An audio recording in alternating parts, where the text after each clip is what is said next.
साथियों, बिहार शिक्षक भर्ती 3.0 से संबंधित बहुत ही बड़ी अपडेट निकल के आ रही है। साथियों, जैसा आप सभी ने सुना था कि अब आपकी परीक्षा मार्च में होने वाली है, वह कहीं न कहीं यहाँ पे सच साबित होती नजर आ रही है। और शिक्षा विभाग जो है बहुत ही जोर शोर से यहाँ पे तैयारियां जो है शुरू कर दी है।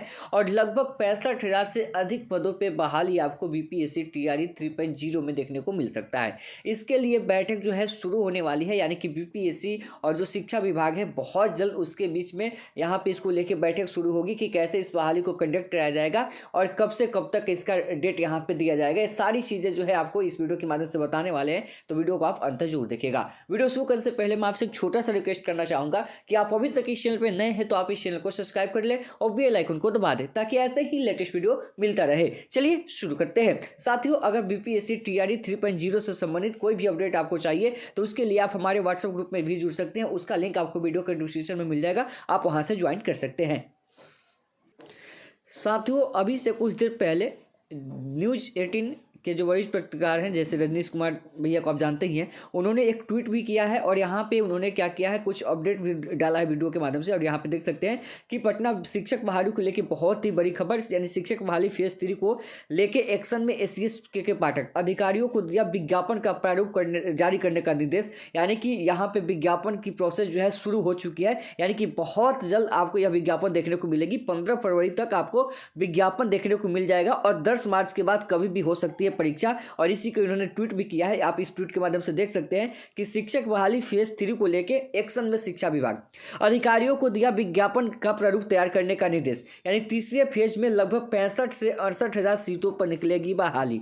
जो बहाली की कयादत यहाँ पर शुरू हुई थी कि कहीं 20,000, 30,000, 40,000 कहीं ऐसे में तो लटक के न रह जाए, लेकिन यहाँ पे यह एक पॉजिटिव खबर आ रही है कि कम से कम 65,000 सीटों पर बहाली होगी। और मैं तो यह चाहूँगा कि कम से कम 1 लाख से अधिक सीटों पर बहाली हो, और यह होगा तो ही आप सभी को फायदा होगा, क्योंकि डोमिसाइल जब तक बिहार में लागू नहीं होता है फिर बिहार के बच्चों को दिक्कत होने वाली है। अगर अधिक भी सीटें रहेगी तो भी बिहार के अभ्यर्थियों का ही नुकसान है। आगे देखिए, आज शाम तक सभी डीओ भेज देंगे रिक्तियां, यानी कि जो रिक्तियों की बात कही गई थी, जो के पाठक ने मांगा था सभी जिलों से, सभी डीओ से मांगा था, तो आज शाम तक रिक्तियां जो है मिल जाएगी। और दूसरे फेज की बची लगभग 28,000 सीटें होगी मर्ज। यानी कि आपको पता है कि दूसरी जो फेज थी उसमें लगभग 28,000 सीटें बची हुई है, उसको भी मर्ज किया जाएगा। और सभी रिक्तियां मिलने के बाद होगी महत्वपूर्ण बैठक, बीपीएससी और शिक्षा विभाग के बीच जल्द बैठक होगी और 15 फरवरी तक हर हाल में जारी होगा विज्ञापन। बैठक में विज्ञापन की रूपरेखा और शर्तें होगी तय। प्राइमरी से लेकर +2 तक जारी होगा विज्ञापन। यानी देखिए, इस विज्ञापन में बहुत ज़्यादा दिक्कत इसलिए नहीं होगी क्योंकि अभी हाल ही में एग्जाम हुआ है सबका। 1 to 5 की बात करें, 6 to 8 की बात करें, 9th 10th की बात करें, 11th 12th की बात करें, तो सबका विज्ञापन पहले से ही तैयार है, बस उसी में थोड़ा बहुत संशोधन करके और इसको जारी कर देना है। और 10 मार्च के बाद कभी भी हो सकती है पार्ट 3 की परीक्षा। यानी कि इसकी परीक्षा का डेट भी यह कहा जा रहा है कि 10 मार्च के बाद हो जाना चाहिए। और ये इतनी जल्दबाजी में क्यों हो रही है, क्योंकि आपको भी पता है कि आगे भी लोकसभा चुनाव है।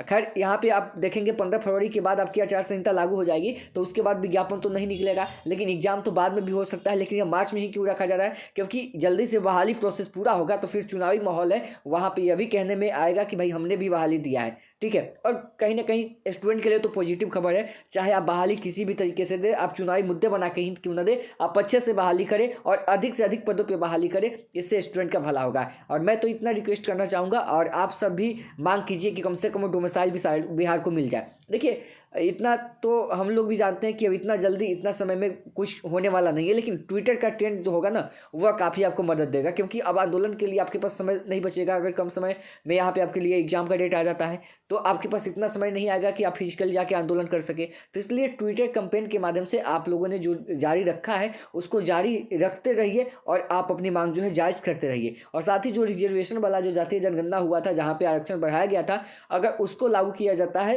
तो बिहार में 75% आरक्षण ऐसे होगा तो भी 25% सीटें जो है ओपन होती है। ठीक है, तो यहाँ पे दबाव आपको बनाना होगा, आपको यहाँ पे दबाव जो है गवर्नमेंट के ऊपर बनाना होगा और अधिक से अधिक ट्विटर कैंपेन करना होगा, तो ही आपके समस्या का समाधान यहाँ से हो सकता है। आगे देखिए, सवाल है फेज 2 के तहत सप्लीमेंट्री रिजल्ट क्यों नहीं जारी हुआ। देखिए, 65,000 70,000 सीटों पे जो बहाली हो रही है, अब आप सोचेंगे कि इतनी सीटें आई कहाँ से। आपकी भी पता है कि टीआरई 1 में बहुत सीटें खाली है, 28,000 तो ऐसे डाटा बताया जा रहा है। बहुत सारे ऐसे स्टूडेंट हैं जो कि बाहर हो गए, उसमें नॉइस भी बाहर होगा। ठीक है, यानी कि धीरे धीरे बाहर होगा, अभी तो प्रोसेस नहीं होगा। इसके बाद बहुत सारे ऐसे नॉइस कैंडिडेट थे जो कि जॉब को छोड़ के उनको कहीं जॉब दूसरी जगह मिला तो ज्वाइन वहाँ पे कर ली, क्योंकि वहाँ पे वो अपने आप को सेफ महसूस कर रहे थे, क्योंकि नॉइस की जो डिग्री खत्म हुई थी उसके बाद से उनको अंदेशा हो गया था कि TRE 1 से भी हम लोग का पत्ता साफ हो सकता है। तो उन लोगों ने भी उस जॉब को छोड़ के दूसरे जॉब में एंट्री ले लिए, यानी कि जहाँ पे उनको दूसरा जॉब मिल गया वे वहाँ चले गए। या B.Ed उन्होंने किया था तो 6 to 8 में चले गए, 9th 10th में चले गए, 11th 12th में चले गए, तो वहाँ से भी सीटें खाली है। तो करीब देखिए तो बहुत ज़्यादा सीटें अभी भी खाली है। अगर TRE 1 TRE 2 को देखें भी तो 70 से 75,000 सीटें तो इसी में होती है। अगर उस पर बहाली होती है तो फिर और अलग से भी कोई अगर सीटें कुछ आती है तो करीब 1 लाख के आसपास आपको देखने को मिल सकता है। लेकिन इनका कहना है जो सोर्सेस से पता चला है कि 65 से 68,000 सीटों की संख्या हो सकती है। और कम से कम देखिए आपका सेकंड फेज में देखिए कि 14,762 सीट जो है खाली था, यानी कि इतना सप्लीमेंट्री रिजल्ट में खाली था कि एक अभ्यर्थी का कई जगह पर रिजल्ट दिया गया था। अब देखिए यहाँ पे और सोर्सेज जो यहाँ पे लिखा हुआ है कि रजनीश कुमार इन्होंने ट्वीट भी किया है। तो आप जानते हैं कि इनका जो ट्वीट होता है काफ़ी जो है इस शिक्षा विभाग से इस संबंध मतलब संपर्क में रहते हैं, और जो भी इनका न्यूज़ होता है कहीं ना कहीं सही साबित होता है। ठीक है, तो इन पे भरोसा किया जा सकता है, और साथ ही साथ आप अपनी तैयारी शुरू कर दीजिए, क्योंकि समय बिल्कुल नहीं मिलेगा। अगर ऐसा होता है तो मात्र आपको 1 महीने का समय मिलेगा। हमें जहाँ तक लग रहा है कि अगर परीक्षा भी होगी तो मार्च के लास्ट में होगी, यानी कि मार्च के लास्ट में ही होगी आपकी, 24-25 के आसपास आपकी परीक्षा भी उसी समय होगी। तो आप सभी अपनी तैयारी जो है जोर शोर से शुरू कर दीजिए, चैनल को सब्सक्राइब कर दीजिए। आपको इधर उधर भटकने की जरूरत नहीं है, जैसे कोई अपडेट आएगी हम आपको अपडेट देते रहेंगे। साथ ही आप व्हाट्सएप ग्रुप में भी जुड़ जाइए, जिसका लिंक वीडियो के डिस्क्रिप्शन में, आगे की अपडेट आपको मिलती रहेगी। तो मिलते हैं नेक्स्ट वीडियो में।